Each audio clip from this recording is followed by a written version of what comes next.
राधे राधे दोस्तों। सबसे बड़ा महादेव का दरबार है। महादेव ही सबके पालनहार है। सजा दे या माफी, महादेव ही हमारी सरकार है। फिर चाहे उनका आशीर्वाद हो या श्राप, व्यक्ति खुशी खुशी अपना लेता है। साथ ही संसार में पुरुषों के साथ महिला भी पूरी श्रद्धा के साथ भोले बाबा की भक्ति में मस्त रहती है। लेकिन फिर भी महिला को क्यों दिया भोले बाबा ने श्राप, जानेंगे आज के हमारे इस वीडियो में। दोस्तों शिव आज भी हमारे गुरु हैं और इन्हीं से संसार शुरू है। तो चिंता न करते हुए इस वीडियो को शुरू करते हैं और आपको बताते हैं कि भोले बाबा ने क्यों दिया महिला को श्राप। दोस्तों एक गांव में एक औरत रहती थी। जब भी वह औरत के घर पे कोई भी साधु महाराज कुछ भी मांगने के लिए आते थे तो वह औरत उन्हें कोई ना कोई बहाना बनाकर उन्हें दान देने से इनकार कर देती थी और उस भिखारी को अपने दरवाजे से लौटा देती थी। एक दिन उसके द्वार पर एक साधु बाबा आते हैं और वह औरत से कहते हैं, बालिका इस बार तो कुछ दान कर दे।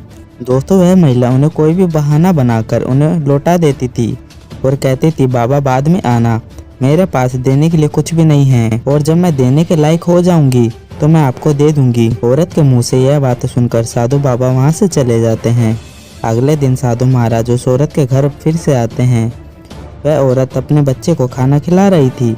फिर औरत कहती है, अभी रुकिए, मैं अपने बच्चे को खाना खिला रही हूँ, बाद में आना, मैं आपको दान दूंगी।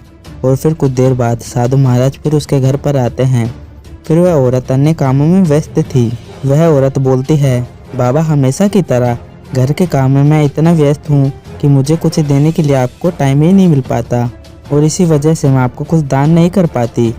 लेकिन जिस वक्त मैं काम से फ्री रहती हूँ उस वक्त आप दान लेने नहीं आते। और फिर दोस्तों बाबा मन ही मन सोचते हैं, यह औरत दान देने वाली नहीं है, यह हर बार कोई ना कोई बहाना बनाकर दान देने से टाल जाती है। फिर साधु महाराज जी बोलते हैं, अगर तुम्हें इस काम से छुटकारा मिल जाए तो तुम क्या फिर मुझे दान करोगी। और औरत फिर थोड़ा सोचती है और बोलती है, हाँ बाबा मैं आपको दान करूँगी। फिर साधु महाराज कहते हैं, अब तुम्हें मैं जैसा बोलता हूँ अब वैसा करो।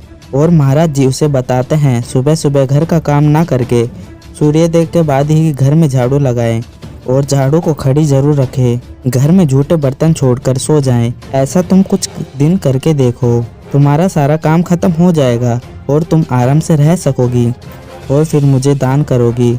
यह औरत साधु महाराज जी का कहने के अनुसार वैसे ही करती है। धीरे धीरे उनके घर में सुख समृद्धि खत्म होने लगती है। सारी दौलत बर्बाद हो जाती है पर पूरी तरह से उसके घर पर कंगाली छा जाती है। और फिर साधु महाराज आते हैं और देखते हैं औरत एक कोने में बैठी हुई थी। फिर वह बाबा कहते हैं, क्यों बालिका आज तो तुम्हारे पास कोई काम नहीं है, क्या तुम आज भी मुझे दान नहीं दोगी। और फिर वह औरत समझ जाती है और फिर वह बाबा से रोते हुए और गिड़गिड़ाते हुए बाबा से माफ़ी मांगती है और कहती है, बाबा मुझसे गलती हो गई, मुझे माफ़ कर दो।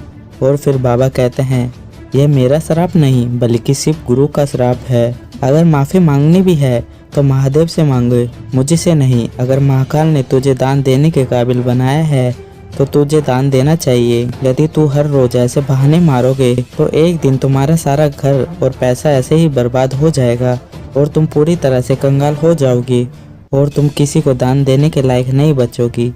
और फिर वह साधु महाराज कहते हैं, आखिर तुम मेरे बताए हुए नियमों का पालन करो।